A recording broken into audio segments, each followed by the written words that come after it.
then, my auntie then, my mom then, my big sister then, all of you guys. Hi. It feels good to be back again. And in this video, this is story time. I'm gonna do it like story time, but it's gonna be very interesting. And you know, I like to spice it up a little bit, make it funny a little bit, so you might find it funny. But I thought to share this because it has stayed with me. Like, it's actually, I carry these things along with me. So in this video, I'm gonna tell you one thing. I would say two. Okay, two things that Liberia has done to me, that has stayed with me. Like how Liberia changed me, or how Liberia, I don't even know how to say it, but yeah, two things. So let's get right into it. The first thing that Liberia did, or Liberians did. So let's just set the stage for this, right? I don't want this video to be long. I want it to be cute, funny, and informative. So Liberians are we are very nice people. We are fun, outgoing, loving people. We are very respectful. But I didn't really understand, you know how you leave your home for so long, you leave as a young teen, or older teen, and you kind of forget some of the cultures, some of the traditions and all of that. But one thing that Liberia has done for me, or have changed me, is to get back my standard of respect for people. And I know that sounds a little different, but what the US did to me, I think, for example, okay, so this is the big thing. Let's just jump right into it. This is the biggest thing. In Liberia, we add handles to everybody's names. We, like, everyone. We love handles. And I feel like it has gotten even worse. Or maybe I've been away too long. Maybe that's how it was when I was there. I've just been away too long, and in a society where it's absolutely absent. So it seemed like a little too much. But there is a handle to everyone's name, regardless of your age whatsoever. And I saw that as, at first it was a little annoying. I'm like, I'm not your auntie, I'm not your sister, I'm not your, but, and I wouldn't call people that. Like, I would just call you by your name. And but I love how people won't really be mad at you, but social norm will teach you that you are odd and you need to change. And so when I first went back, I would call everyone, address everyone by their name, and I would see sometimes they would be shocked that I actually referred to them by their names. And when they're shocked, I'm looking right at you like, isn't it your name? Isn't that your name? Are you waiting for me to put title to it? And so I was like, I had my walls up, and I was thinking that way in the beginning. But then everybody started to call me with a title. Mind you, it's not that I'm not used to titles, because one thing my mother did that I really appreciate, is she made every one of us call our older siblings with a title. So if if it is a girl, you're sister this, sis that. A boy, we call you brother this, brother that. And so we didn't grow up calling our siblings by their names, especially if they're older. So my siblings that I'm older than will call me Sister Marian. Like they've always called me that. So I'm used to that, but I'm only used to like my mother's siblings, but nobody else. And so I just got used to it. We just got used to it. At first it was irritating, And then I started to see I didn't realize how much value that brought or that had until people started to call me that. And especially not so much of the younger kids, because you would expect it. I think what really broke me and brought my walls down is when someone is very close to me in age and they refer to me as sis Marian. And I'm like, wow. Like, and I don't even call you that in return. Or like people older than me that I clearly know you're older than me, and you call me sis Marian. And I'm just like, I almost want to tell you, no, don't call me sis Marian. But then I'm like, I'm just going to let them be if that's what. But then it started being interpreted to me as, I think they know they're older than you, but they respect you. And that kind of respect you didn't earn. You don't know them that much for them to, but they have added respect to you. And having that respect, what do you do to return it?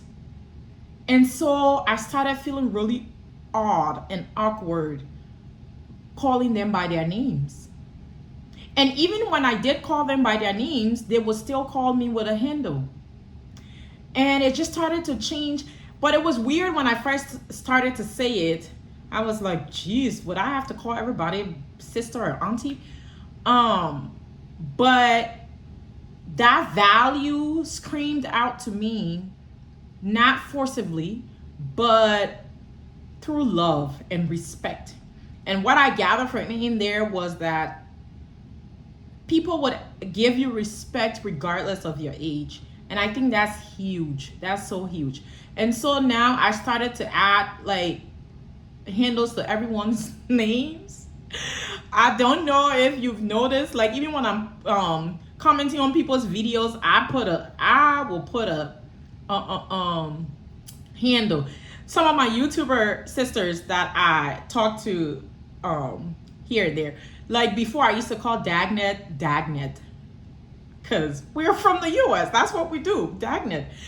But now it's just weird when I call her that. So I've been saying sis Dagnet, Miss Dagnet. Yeah, I would say that, but I just don't. And if she's watching this video, she'll probably, if you can go back to your messages or recollect, you'll be like, yeah, I do notice she started adding a handle.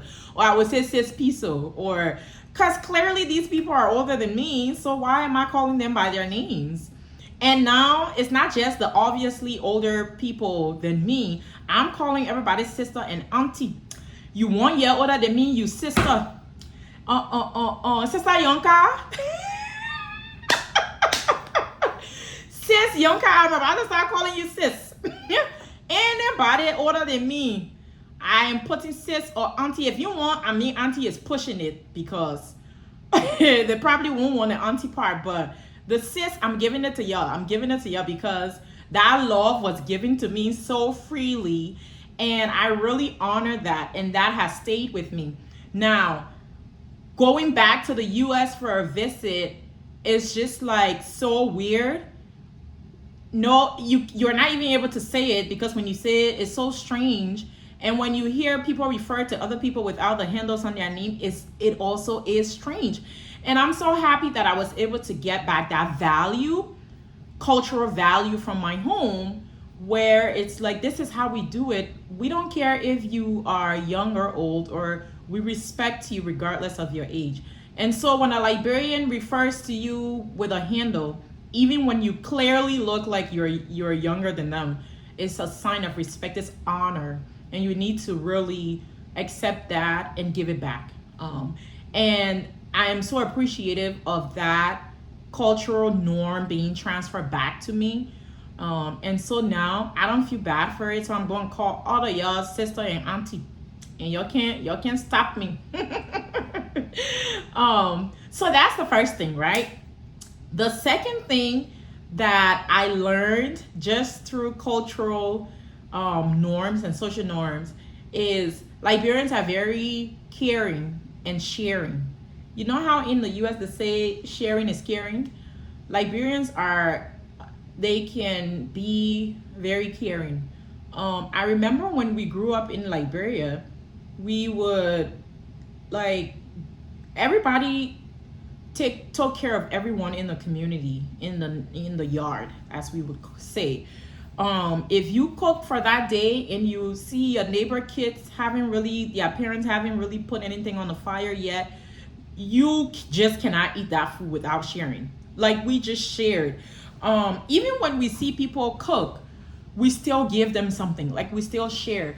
And so moving back, like coming back to Liberia, the first place we rented, the goal was not to live there. The goal was whenever we go, we normally take Airbnb, and it was just too much money. So we could rent this small place whenever we're visiting. We don't need to be spending Airbnb. We can fix it up and just use it as we go.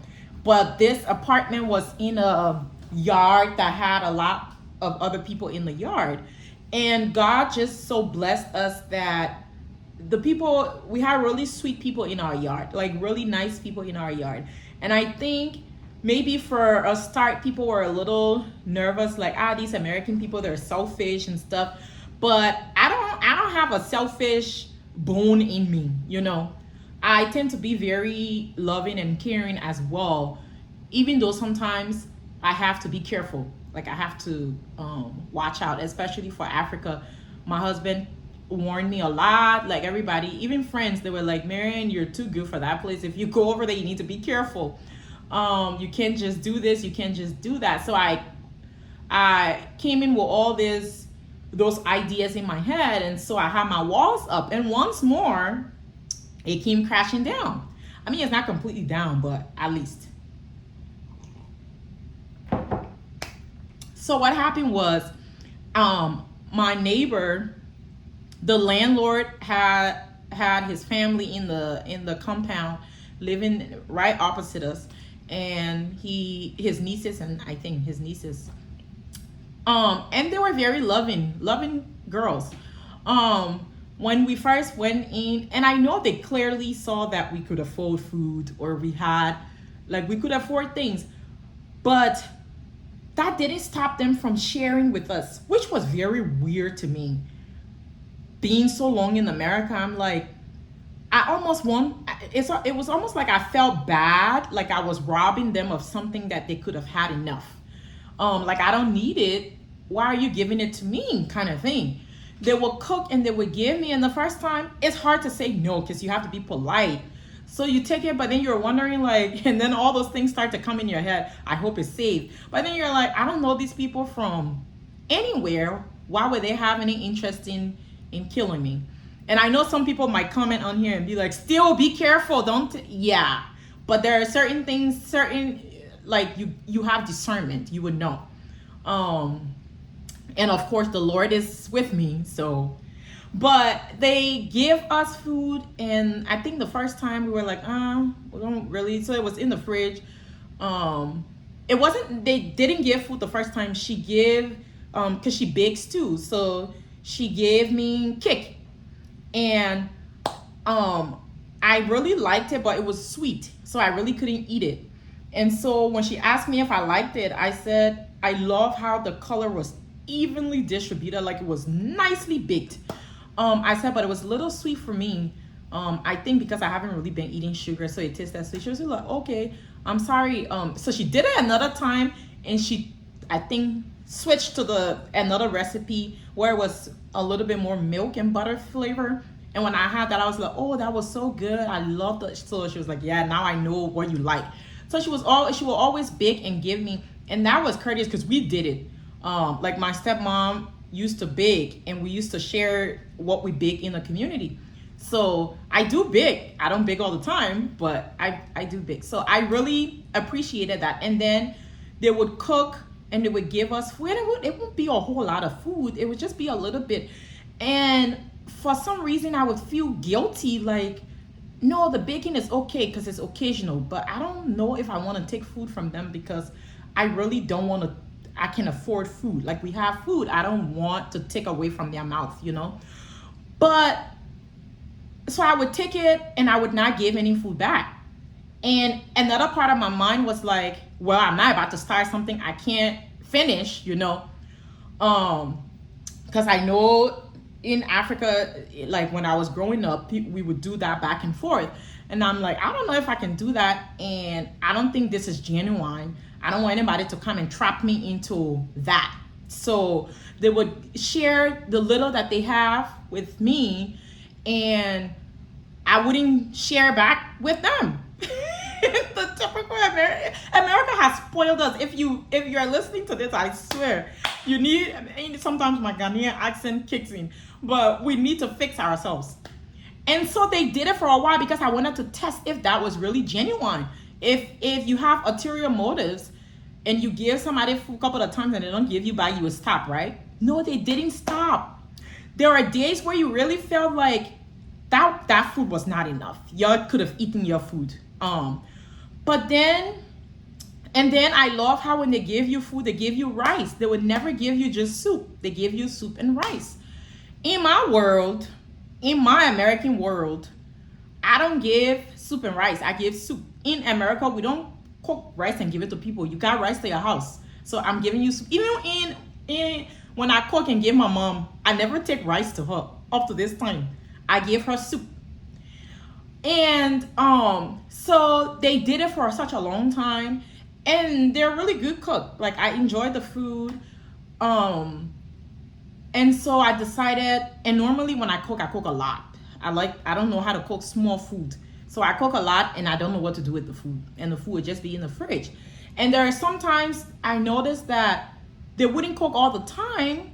And I'm like, I started to feel really bad and really guilty. And so when I cook, I started to give food. And oh my goodness, that was the best feeling. I never knew giving felt so much better than even receiving.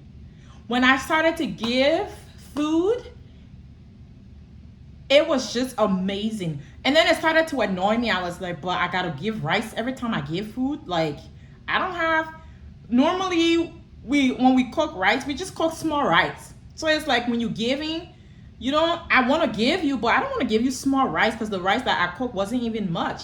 I want to be able to give you equivalent to the soup that I'm giving you.